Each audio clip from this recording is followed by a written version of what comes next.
Hi hello sweeties, welcome to my story world. Sweetie, Ishita ఎంత మంచిదైనా అభి కొన్నాళ్ళు రిలేషన్షిప్ మెయింటైన్ చేసి వదిలేయాల్సిందే అని కౌశిక్ అన్నాడు. అదేంటి కౌశిక్ అలా అంటావు? నీకు అభి గురించి తెలుసు కదా, ఏదైనా ఒకసారి స్టిక్ అయితే లైఫ్ లాంగ్ అది మర్చిపోడు అని మిహిరా అనింది. అదే కదా అసలు సమస్య. అభి గురించి నాకు తెలుసు, అలాగే వాళ్ళ అమ్మ గురించి కూడా బాగా తెలుసు. ఇలా ఇషితతో రిలేషన్ అంటే హ్యాపీగా ఫీల్ అవుతుంది, కానీ పెళ్ళి అంటే ఒప్పుకోదు. అసలు ఆంటీకి డబ్బు లేని వాళ్ళంటే చీడ పురుగుల కంటే హీనంగా చూస్తుంది అని కౌశిక్ అన్నాడు. కానీ అభి ఇష్టంతో పనిలేదా? ఇషితాని పొద్దున కలిశాడు కదా, అప్పటి నుండి గమనిస్తున్నా. అభి మొహంలో ఆ సంతోషం, ఇషిత పేరు వినగానే తన కళ్ళల్లో ఆ ఫీలింగ్స్ స్పష్టంగా కనిపిస్తున్నాయి అని మిహిరా అనింది. అభి ఇలా సెలెక్ట్ చేసుకుంటాడని అసలు అనుకోలేదు స్వీటీ. వాళ్ళ అమ్మ ఆల్రెడీ జాన్వీని సెలెక్ట్ చేసేసింది అభికి భార్యగా అని కౌశిక్ అన్నాడు. ఆ జాన్వి ఒకటి ఇప్పటికీ ముగ్గురితో రిలేషన్ మెయింటైన్ చేసింది చాలక ఇప్పుడు అభి కావాల్సి వచ్చాడా అని మిహిరా అనింది. చూద్దాం, life is a unexpected journey అంటారుగా. అభి లైఫ్ ఎలా ఉంటుందో చూద్దాం, కానీ తనకి తోడుగా అయితే ఉందాం. అభి మంచితనానికి హీ డిజర్వ్ హ్యాపీనెస్ అని కౌశిక్ అన్నాడు. చూద్దాం, నేనైతే అభికి ఫుల్ సపోర్ట్ ఇచ్చేస్తా అని మిహిరా అనింది. స్వీటీ బాటలో కౌశిక్ అని నవ్వాడు. ఆ నవ్వులో మిహిరా కూడా శృతి కలిపింది. శాలిని ఇషిత హాస్టల్కి చేరుకొని రూమ్లోకి వెళ్ళగానే, శాలు ఇంకొకసారి నన్ను ఎక్కడికి తీసుకొని వెళ్ళకే అని ఇషిత అనింది. ఏమైంది? అభి గారి గురించేనా అని శాలిని అనింది. అసలే ఆయన ఎవరో తెలియక పొద్దు పొద్దునే పిచ్చి పిచ్చిగా వాగాను. ఇప్పుడేమో రెస్టారెంట్లో ఫేస్ చేయలేక చచ్చాననుకో. పైగా అభి పక్కన కూర్చొని తినాలంటే ఎంత కష్టమో తెలుసా, చెమటలు పట్టేశాయి అని ఇషిత అనింది. శాలు నవ్వుతూ, అందుకే అప్పుడప్పుడు ఇలా సినిమాలు సీరియల్స్ చూడమనేది అని అనింది. పైగా ఈ డ్రెస్ ఒకటి వేయించావు, వాష్రూమ్కి వెళ్ళొస్తుంటే అభి ఏమన్నాడు తెలుసా? కంఫర్ట్ లేని డ్రెస్ ఎందుకు వేసుకోవడం, ఇబ్బంది పడకు, బాగున్నావు అన్నాడు. అబ్బా, నా ప్రాణం చచ్చిపోయిందనుకో. అలా డ్రెస్సింగ్ గురించి ఒక అబ్బాయితో చెప్పించుకుంటాను అనుకోలేదు అసలు అని ఇషిత అనింది.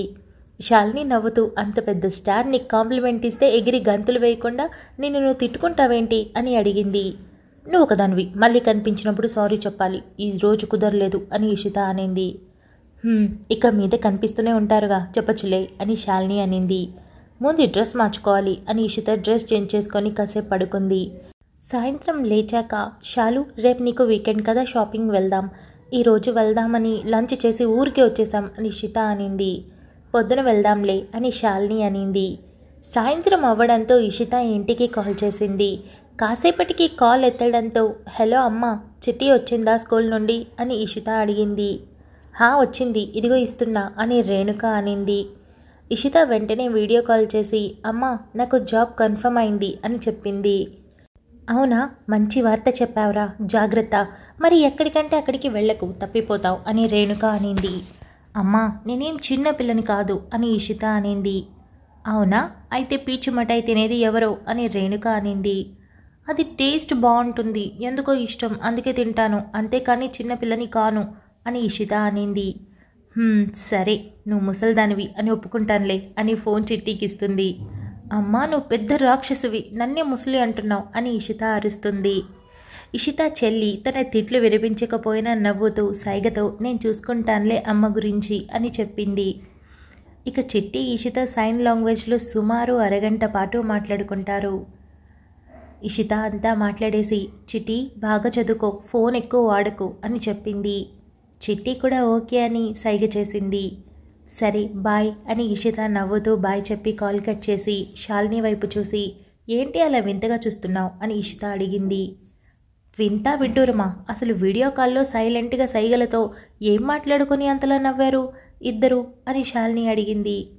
చిట్టి స్కూల్లో విషయాలు చెప్పింది. పైగా చిట్టికి హ్యూమర్ చాలా ఎక్కువ, ఇన్స్టాంట్ జోక్స్ భలే వేస్తుంది, తనతో మాట్లాడితే హాయిగా నవ్వుకోవచ్చు అని ఇషిత అనింది. ఆ రోజు శాలిని ఇషిత కబుర్లలో కాలక్షేపం చేస్తూ గడిపేశారు. నిద్ర లేచిన ఇషిత శాలినిని చూసి, శాలు 8 అయింది, లెయ్యు, బయటికి వెళ్దాం, మధ్యాహ్నం నేను కేఫ్కి వెళ్ళాలి, సాయంత్రం నిషు దగ్గరికి వెళ్ళాలి మళ్ళీ అని అనింది. లేస్తున్నా అని శాలిని మత్తుగా లేచి కూర్చొని ఫ్రెష్ అయి లేపు అని మళ్ళీ పడుకుంది. ఇషిత ఫ్రెష్ అయి శాలినిని లేపుతుంది. ఇద్దరూ రెడీ అయి టిఫిన్కి వెళ్ళేసరికి ఆల్మోస్ట్ టిఫిన్ అయిపోవచ్చింది. టిఫిన్ రోటీ కావడంతో ఇద్దరూ తింటూ, ఈ ముంబైలో ఈ రోటీ చపాతీ తినలేకపోతున్నా ఇషిత అని శాలిని అనింది. బతకడానికి తిండి తినాలి, కానీ తినడం కోసం బ్రతుకుతున్నామా ఏంటి? ఏదో ఒకటి కడుపు నిండితే చాలు కానివ్వు అని ఇషిత అనింది. ఇద్దరు టిఫిన్ చేసి బయటికి వెళ్ళి ఆటో మాట్లాడుకుని బయలుదేరారు. ఆటోలో ఉండగా ఇషితకి అన్నోన్ నంబర్ నుండి కాల్ వచ్చింది. ఈ నెంబర్ నేనెప్పుడు చూడలేదే అని ఇషిత అనుకుంటూ లిఫ్ట్ చేసింది. హలో అని అవతల వ్యక్తి అన్నాడు. హలో ఎవరు అని ఇషిత అనింది. మీరెవరు, ఇషాన్ లేడా అని అతను అడిగాడు. ఇషాన్నా, అతనెవరు అని ఇషిత అడిగింది. నా ఫ్రెండ్ అని అతను అన్నాడు. అయితే అతనికే కాల్ చేయండి, నాకెందుకు చేశారు అని అమాయకంగా అడిగింది ఇషిత. నేను మీకెందుకు చేస్తానండి, నా ఫ్రెండ్కి చేస్తేనే మీరు లిఫ్ట్ చేశారు అని అతను అన్నాడు. అవునా, అదేలా, ఇది నా ఫోన్ అని ఇషిత అనింది. అసలు ఇంతకీ మీరెవరు అని అతను అడిగాడు. నేనా, ఇషిత అని ఇషిత చెప్పింది. ఇషితానా అని అతను అన్నాడు. అవును అని ఇషిత అనింది. హలో, నేను అభిని అని అభి అన్నాడు. అభినా, ఎవరు అని అనగానే అభి గుర్తొచ్చి మీరా అని ఇషిత అనింది. అని అభి అన్నాడు. మీకు నా నెంబర్ ఎలా తెలుసు అని ఇషిత అడిగింది. నువ్వు మిస్ వరల్డ్నా కనుక్కోలేకపోవడానికి మిహిరా ఇచ్చింది నిన్న అని అభి అన్నాడు. హో అవునా, ఇది నా నెంబర్, మీ ఫ్రెండ్ నెంబర్ కాదు అని ఇషిత అనింది. అర్థమైంది అని అభి అన్నాడు. మరి ఉంటాను, మీరు మీ ఫ్రెండ్కి కాల్ చేయండి అని ఇషిత కాల్ పెట్టేసింది. అభి నవ్వుకుని మరి ఇలా మాట్లాడుతుందేంటి, వెరీ క్యూట్ అని అనుకొని మళ్ళీ కాల్ చేశాడు. ఇషిత లిఫ్ట్ చేసి మళ్ళీ నాకే చేశారు అభి అని అనింది. నీకు చెయ్యాలి అని చేశాను కానీ ఏంటి పక్కన సౌండ్ అని అభి అడిగాడు. నేను బయటికి వెళ్తున్నా అని ఇషిత అనింది. బయటికి అంటే అని అభి డౌట్గా చెప్తుందా లేదా అని అడిగాడు. ఇషిత చక్కగా అడ్రస్ చెప్పి మరి ఉంటాను అభి అని పెట్టేసింది. నాతోనా లేక అందరితో ఇలాగే మాట్లాడుతుందా, క్యూటే కానీ కొంచెం తిక్కదిలా ఉంది అని అభి అనుకున్నాడు. ఎవరే అని శాలిని అడిగింది. అభి తెలీదా, నిన్న చూసావుగా అని ఇషిత అనింది. ఒసై పిచ్చిదానా, అభి అని పేరు పెట్టి పిలుస్తున్నావేంటి అని శాలిని అడిగింది. అభినే అభి అని అనమని చెప్పాడు శాలు అని ఇషిత అనింది. అవునా, మరి అడ్రస్ ఎందుకు చెప్పావు అని శాలిని అడిగింది. అది మరి అభి అడిగితే చెప్పాను అని ఇషిత అనింది. శాలిని ఇషిత దళ మీద ఒకటేసి అలా అడ్రస్ చెప్పేస్తావా అని తిడుతుంది. అరే, ఆయన అడిగితే నన్ను కొడతావేంటి, ఆయన ఇప్పుడు నేను చెప్పగానే వెనక వచ్చేస్తాడా అని ఇషిత అనింది. ఆటో వెనుక కారులో అభి ఫాలో అవుతూ నేనెందుకు నీ వెనుక వస్తున్నా, ఎందుకు నాకు నైట్ నిద్ర పట్టలేదు, ఎందుకు నిన్ను చూడాలి అనిపిస్తుంది, నిన్న కూడా అంతే, షూట్ అవ్వగానే నీకోసం లంచ్కి వచ్చాను, షూట్లో నీ గురించే ఆలోచించాను, అంటే క్రష్ అంటే ఇదేనా, నిన్న రితు చెప్పినవన్నీ నాకు ఇప్పుడు అనిపిస్తున్నాయంటే నువ్వే నా ఫస్ట్ క్రష్, ఎస్ అని అభి కార్ స్టీరింగ్ మీద నవ్వుతూ హైఫై ఇస్తాడు. ఇషిత శాలిని ఒక బజార్లో ఆటో దిగుతారు. అభి కార్ని సైడ్కి ఆపుకొని మొహానికి మాస్క్ వేసుకొని పూర్తిగా తనెవరో అర్థం కాకుండా మాస్క్ వేసుకొని కార్ దిగి ఇషిత వెనుక వెళ్ళాడు. ఇషిత శాలిని అన్ని షాప్స్కి వెళ్తూ ఏదో ఒకటి చూడడం కొనకుండా వచ్చేయడం ఇలా చేస్తూ ఉంటే గాడ్, ఈ అమ్మాయిలు అస్సలు అర్థం కారు, కొననప్పుడు ఎందుకు చూడటం, బార్గెనింగ్ చేయడం అని అభి అనుకున్నాడు. ఇషిత చూస్తూ ఉంటే ఒక ఆవిడ వచ్చి అడుక్కుంటుంది. ఏంటి అని ఇషిత అడిగింది. రూపాయి ఉంటే ఇవ్వమ్మా అని ఆవిడ దీనంగా అడిగింది. నేను ఇవ్వను అని ఇషిత అనింది. అరే, రూపాయి కదా, ఇచ్చివచ్చుగా అని అభి అనుకున్నాడు. శాలిని తన వాలెట్ నుండి 5 రూపాయలు కాయిన్ ఇవ్వబోతే ఇషిత లాక్కొని ఇదిగో మేమివ్వం వెళ్ళు అని అనింది. నువ్వు ఇవ్వవు, ఆ అమ్మాయిని ఇవ్వనివ్వవా అని ఆ అడుక్కునే ఆవిడ అడిగింది. ఇవ్వం వెళ్ళు అని ఇషిత అనింది. ఆవిడ మూతి తిప్పుతూ వెళ్ళిపోయింది. అభికి ఇషిత ఆ క్షణం నచ్చలేదు. తను ఇవ్వకపోగా శాలిని ఇస్తుంటే కూడా వద్దు అని అడ్డుకోవడం ఎందుకో అభికి అస్సలు నచ్చలేదు. ఇద్దరూ ముందుకు వెళ్తూ ఉంటే పింక్ క్యాండీ కనిపిస్తుంది. శాలిని ఇలారా అని పిలిచి ఇషిత వెళ్ళిపోయింది. ఏ ఇషిత ఆగు అని శాలిని వెనుక వెళ్ళింది. అభి కూడా వెనక్కి వెళ్తూ ఏంటో ఈ అమ్మాయి చాలా విచిత్రంగా ఉంది అని అనుకున్నాడు. రెండివ్వండి అని ఇషిత అనింది. నాకొద్దు అని శాలిని అనింది. ఇప్పుడు నీకెవరు కొన్నారు, 2 నాకే అని ఇషిత క్యూట్గా అనింది. ఇషిత ఎక్స్ప్రెషన్ చూసి అభి నవ్వుకుంటాడు. ఏంటి నాకు ఇవ్వవా అన్నా, నాకు కూడా ఒకటి ఇవ్వు అని శాలిని అనింది. శాలిని కూడా ఒకటి కొంటుంది. ఇంతలో మరో ఆవిడ అడుక్కుంటూ ఇషిత దగ్గరికి వచ్చింది. ఇషిత 2 చేతుల్లో 2 పట్టుకొని ఆ అవ్వని చూసి రెండింటినీ ఒక చేతిలో పట్టుకొని వాలెట్ నుండి 50 రూపాయలు తీసి అవ్వ మంచిగా టిఫిన్ తిను అని అనింది. చల్లగా ఉండమ్మా అని ఆ ముసలావిడ వెళ్ళిపోయింది. వాట్, ఈ అమ్మాయికి మెంటల్నా? ఇందాక 5 రూపాయలు ఇవ్వలేదు, ఇప్పుడు 50 ఇచ్చింది అని అభి కన్ఫ్యూజన్లో పడ్డాడు. ఇషిత ఇందాక 5 రూపాయలు ఇవ్వలేదు, ఇప్పుడేంటి ఏకంగా 50 ఇచ్చేసావు అని శాలిని అడిగింది. హో అదా, ఇందాకొచ్చింది మన ఏజ్ అమ్మాయి, కష్టపడి పనిచేసి బ్రతకొచ్చు, అదొదిలేసి అడుక్కోవడం ఏంటి చెప్పు. ఇప్పుడు వచ్చింది అవ్వ, పాపం పని చేసుకోలేదు, అందుకే 50 ఇచ్చాను, పైగా ఎండగా ఉంది కదా, ఎలా నడుస్తుంది చెప్పు అని ఇషిత అనింది. ఇషిత ఐఎమ్ ఇంప్రెస్డ్ అని అభి అందంగా నవ్వాడు. ఇషిత బేబీ నువ్వు సూపర్, ఈసారి నేను గమనిస్తాను అని శాలిని అనింది. అలాగే పెద్ద రబ్బర్ బ్యాండ్ కొనుక్కోవాలి అని పింక్ క్యాండీ తింటూ వెళ్ళి కొంటుంది. వాటితో పాటు అవసరం ఉన్నవి ఆచితూచి కొంటుంది. శాలిని ఇక వెళ్దాం, నాకు కేఫ్కి టైం అవుతుంది అని ఇషిత అనింది. కేఫ్కా అని అభి అనుకొని రిటర్న్ రావడంతో అభి తన కారులో ఎక్కుతాడు. మొహానికి ఉన్న మాస్క్ తీసి ఇషిత యు ఆర్ మైన్ అని అభి ఫిక్స్ అయిపోయాడు. ఇషిత శాలిని ఆటో మాట్లాడుకుని హాస్టల్కి వెళ్లారు. ఇద్దరూ లంచ్ చేసి రూమ్కి వచ్చారు. శాలు నేను కేఫ్కి వెళ్తున్నా అని చెప్పి ఇషిత మళ్ళీ ఆటో మాట్లాడుకుని వెళ్తూ ఉంది.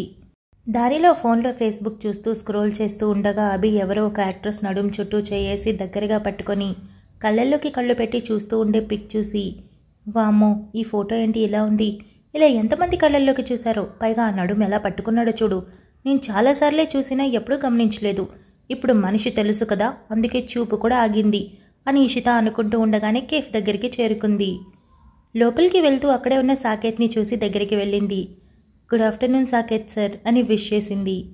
హాయ్ నీకోసమే చూస్తున్నా, వెళ్ళి బుక్లో సైన్ చేసి నీ డ్రెస్ లోపల ఉంది కలెక్ట్ చేసుకొని వచ్చి ఆర్డర్ తీసుకో అని సాకేత్ చెప్పాడు.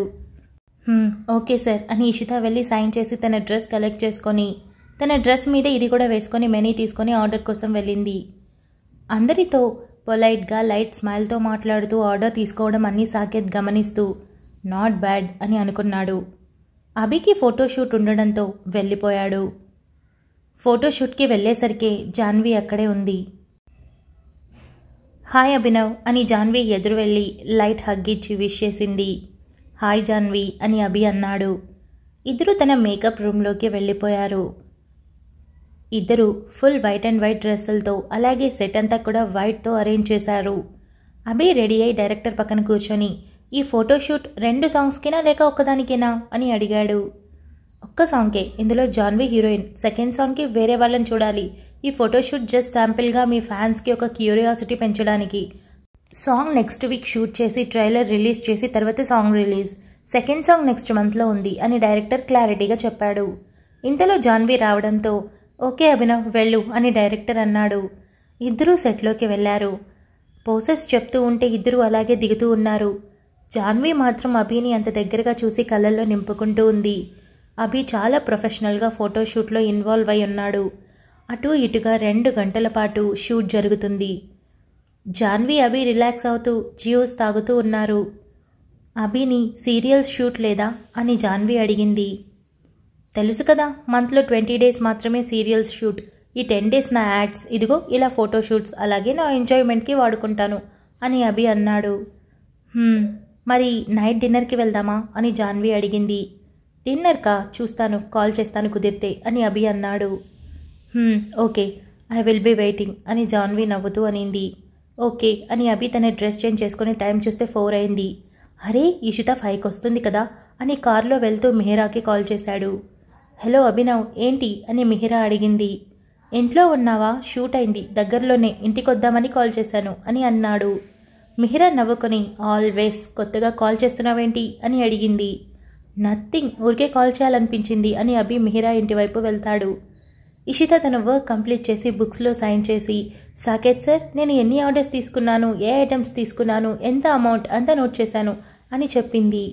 గుడ్ వర్క్ ఇషిత, బట్ నువ్వు నోట్ చేయాల్సిన అవసరం లేదు, సిస్టంలో అంతా ఫీడ్ అయి ఉంటుంది అని సాకేత్ చెప్పాడు. హో అవునా, ఓకే సార్ నేను వెళ్తున్నా అని ఇషిత చెప్పి తన డ్రెస్ తీసి తన లాకర్లో పెట్టి బయటకొచ్చి ఫస్ట్ డే బాగా గడిచింది అని అనుకొని మిహిరా ఇంటివైపు నడుస్తూ వెళ్ళింది. అభి ఇంటికి చేరుకొని మిహిరా కౌశిక్తో మాటల్లో పడతాడు. కౌశిక్ మిహిరాకి క్లియర్గా అర్థమైంది అభి ఇషిత కోసమే వచ్చాడని. ఏంటి అభి మెయిన్ డోర్ వైపు చూస్తున్నావు అని మిహిరా అడిగింది. నథింగ్ మిహిరా అని అభి అన్నాడు. సరే నేను వెళ్ళి కాఫీ తెస్తాను అని మిహిరా వెళ్ళింది. ఇషిత ఇంటికి చేరుకొని వామ్మో చూడ్డానికి కొంచెంలాగే ఉంది కానీ నడుస్తుంటే మాత్రం కాళ్ళు నొప్పులు అని అనుకుని గేట్ లోపలికి వచ్చింది. ఇషిత వస్తూ ఉండడం దూరం నుండి చూసిన అభి నవ్వుతూ లేచి గడప దగ్గరికి వస్తాడు. కౌశిక్ అభి వెళ్లడం చూసి నవ్వుకొని నీ లవ్ అండ్ లైఫ్ సక్సెస్ అవ్వాలభి అని అనుకున్నాడు. ఇషిత వస్తూ గార్డెన్ దగ్గర వాటర్ పోవడం చూసి ట్యాప్ తీసి మొక్కల వైపు పెట్టింది. అభి నవ్వుకొని అన్నీ పట్టించుకుంటుంది అని అనుకున్నాడు. ఇషిత వస్తూ గడప దగ్గర అభిని చూసి అరే ఈయనేంటి ఇక్కడ ఇల్లు లేదా, ఏంటి రోజు ఇక్కడే ఉంటున్నాడు అని అనుకుని చేతులు నలుపుకుంటూ అభికి సారీ బ్యాలెన్స్ ఉన్నాను కదా చెప్పేయాలి కానీ ఎలా, ఈయన గారిని చూస్తుంటే నా గుండెల్లో దడ పుడుతుంది అని అనుకుంటూ ఒక్కో మెట్టు ఎక్కుతూ అభి వైపు చూసింది. అభి అలాగే రెప్పవేయకుండా లైట్ స్మైల్తో చూస్తూ ఉండేసరికి ఏంటిలా చూస్తున్నారు, ఓహో నన్ను పడేయాలనుకుంటున్నారా, నేనే ఫేస్బుక్లో మీతో ఉన్న అమ్మాయిని కాను అని అనుకుని ఏంటి నేను అని తల మీద కొట్టుకొని నా మొహానికి అభి పడేయాలనుకోవడం ఒకటి, చిన్న రాయి తగిలి పడడం తప్ప ఇంకెలా పడగలను నేను అని తల కట్టుకొని వచ్చి చెప్పులు విడిచి అభి వైపు చూసింది. అభి కళ్ళెగరేశాడు. ఇదేంటి రాత్రికి రాత్రి మూగ వచ్చిందా అని అనుకుని కొంచెం సైడ్ ఇస్తారా అని ఇషిత అడిగింది. కొంచెం చాలా అని అభి కదిలినట్టు బిల్డప్ ఇచ్చి వెళ్ళు అన్నాడు. అసలు ఎక్కడ జరిగాడని అని ఇషిత అనుకుని అభి పక్క నుండి ఇషిత చాలా కష్టంగా వెళ్తూ గడప మీద కాలు స్లిప్ అయి పడబోతూ అభి టీషర్ట్ని గట్టిగా పట్టుకుంది. అభి ఇషితాని పట్టుకుని దగ్గరగా ఉండడంతో మైమరిచిపోయి కళ్ళల్లోకి చూస్తూ నైస్ పర్ఫ్యూమ్ అని అన్నాడు. ఇషిత కళ్ళు గిరగిరా తిప్పుతూ వదలండి మీ వల్లే పడిపోయాను అని అనింది. అంటే నన్ను బ్లేమ్ చేస్తున్నావా అని అభి అన్నాడు. ఇషిత గప్చుప్పైపోయి ఇషిత నువ్వు మామూలు అమ్మాయివి, అతను సెలబ్రిటీ అని గుర్తు చేసుకొని సారీ అండి నాదే తప్పు, సాయం చేసినందుకు థ్యాంక్స్ అని నవ్వి అభి చేతిని తన చేతిలో నుండి తీసుకుని లోపలికి వెళ్ళింది.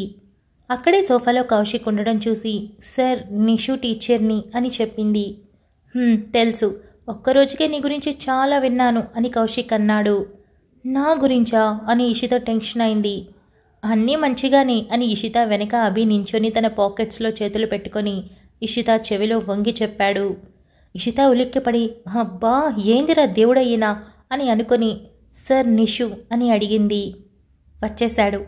ఇషిత అంతవరకు కాఫీ తాగు అని కాఫీ ట్రేతో వస్తూ అనింది మిహిరా. వద్దు మిహిరా గారు, నేను క్లాస్ చెప్పి వెళ్ళిపోతాను అని సున్నితంగా తిరస్కరించి నేను రూమ్లో ఉంటాను, మీరు నిషుని పంపించండి అని నవ్వుతూ వెళ్ళిపోయింది. అభి తను చాలా డిఫరెంట్గా ఉంది అని మిహిరా కాఫీ తాగుతూ అనింది. అభి కూర్చున్న వైపుకి ఎదురుగా రూమ్ ఉండడంతో ఇషితాని చూస్తూ అని అన్నాడు. ఇషిత రూమ్లోకి వెళ్ళి తన హ్యాండ్ బ్యాగ్ నుండి తన ఫోన్ తీసి ఇయర్ ఫోన్స్ పెట్టుకొని సాంగ్స్ పెట్టుకొని కళ్ళు మూసుకుంటుంది. Thank you so much for listening guys. Update నచ్చినట్టయితే లైక్ చేయండి, షేర్ చేయండి, కమెంట్ చేయండి, అలానే సబ్స్క్రైబ్ చేసుకోండి. వచ్చేసాను ముచ్చట్లకి. ఈ అప్డేట్ ఎలా అనిపించిందో కమెంట్ చేయండి. యాక్చువల్లీ పొద్దున్నే నేను అప్డేట్ మీకు అంటే ప్లెజెంట్గా ఉంటుందని ఈ స్టోరీ ఇస్తున్నానని చెప్పాను. యాక్చువల్లీ మీ కమెంట్స్ అంత ప్లెజెంట్గా ఉంటున్నాయి. నిజంగానే మీరు చెప్పినట్టు చాలా హాయిగా సాగిపోతుంది. ఒక అప్డేట్ని 2-3 సార్లు వింటున్నామని చెప్తున్నప్పుడు చాలా చాలా హ్యాపీగా అనిపిస్తుంది అనమాట. సో అది ముచ్చట. ఇక లాస్ట్ అప్డేట్ కమెంట్స్ అయితే చాలా చాలా మంచిగా అనిపించాయి. చెప్పాను కదా, మార్నింగ్ అప్డేట్ కమెంట్స్ అన్నీ నాకు చాలా పీస్ఫుల్గా అనిపిస్తాయి. అంటే అప్డేట్ ఎంత పీస్ఫుల్గా ఉందో, నేను ఎంత పీస్ఫుల్గా ఇచ్చానో అలాగే మీ కమెంట్స్ కూడా ఉన్నాయన్నమాట. ఇకపోతే ఇక మీద అప్డేట్ సరిగా రావు, షెడ్యూల్ కొంచెం గడబడ అయిపోతుందన్నమాట. ఎప్పుడు ఏ అప్డేట్ వస్తుందో తెలీదు, దాన్ని మీరు రిసీవ్ చేసుకోవాలి. అండ్ ఒక్కొక్క రోజు అసలు రాకపోవచ్చు, కంటిన్యూగా 4-5 రోజులు కూడా రాకపోవచ్చు. బికాజ్ ఒక మైనస్ సర్జరీ ఉంది. నాకున్న ప్రాబ్లం ఏంటో మీకు తెలుసు కాబట్టి నేను క్లియర్గా ఎక్స్ప్లెయిన్ చేయాల్సిన అవసరం కూడా లేదు. బట్ ఎందుకు ఇవ్వడం లేదనే దానికి ఒక చిన్న రీజన్ అయితే నేను చెప్పుకోవాలి కదా, ఖచ్చితంగా చెప్పాలి. ఎందుకంటే ఎదురు చూసే వాళ్ళు ఉంటారు, కొందరికి స్ట్రెస్ రిలీఫ్ ఉంటుంది. అలాంటి వాళ్ళు పాత స్టోరీస్ వినండి అబ్బా. ఇక అదనమాట, ఒక 1 వీక్ నాకు ఫుల్ రెస్ట్ ఉండాలి. సో నేను కొన్ని అప్డేట్స్ స్టడీ చేసున్నాను. సో మేబీ నాకు ఓపిక ఉన్నప్పుడు అవి ఇస్తానన్నమాట. లేదు ఇవ్వలేని పరిస్థితి ఉందంటే, ఒకరోజు గ్యాప్ వచ్చిందంటే ఒకరోజు ఏదో ఒకటి ఇవ్వడం, అలా ఏదో ఒకటి. నేను మొత్తానికి మీకు రోజు మార్చి రోజు ఒకటో లేదా రోజుకొకటో ఏదో విధంగా ఇస్తాను. నా దగ్గర ఒక 2-3 ఏమో రెడీ చేస్తున్నాను నేను, అంతేను. సో అదన్నమాట. లేదు నా వాయిస్ కొంచెం బాగుంది అంటే రెస్ట్లోనే ఉంటాను కాబట్టి యథావిధి నోటికి తాళం వేయకుండా మొదలు పెట్టేస్తానమాట. దాని ఇంకా ఎవరు చెప్పలేరు కదా మన గురించి. ఇంకా ఒకసారి నార్మల్ అయితే అంత దూకుడుగా ఉంటుంది. అదన్నమాట విషయం. మీరు నన్ను ఈ సిచ్యువేషన్లో అర్థం చేసుకుంటారని నాకు తెలుసు, బట్ ఎక్స్ప్లెనేషన్ ఇస్తున్నాను బికాజ్ ఎప్పుడూ ఆపింది లేదు, అలవాటు పడ్డారు కాబట్టి. ఇప్పుడు సడన్గా ఆపితే కొందరు అర్థం చేసుకుంటారు, కొందరికి ఏంటబ్బాయి అమ్మాయి అని ఫీలింగ్ కూడా వస్తుంది కదా, అందుకు క్లారిఫికేషన్ అనమాట. ఐ హోప్ మీరు అర్థం చేసుకుంటారనుకుంటున్నాను. అంతే ముచ్చట్లు. ఈ అప్డేట్ ఎలా ఉందో కమెంట్ చేయండి. మనం తర్వాత అప్డేట్లో కలుసుకుందాం. అంతవరకు keep smiling, stay healthy, bye guys.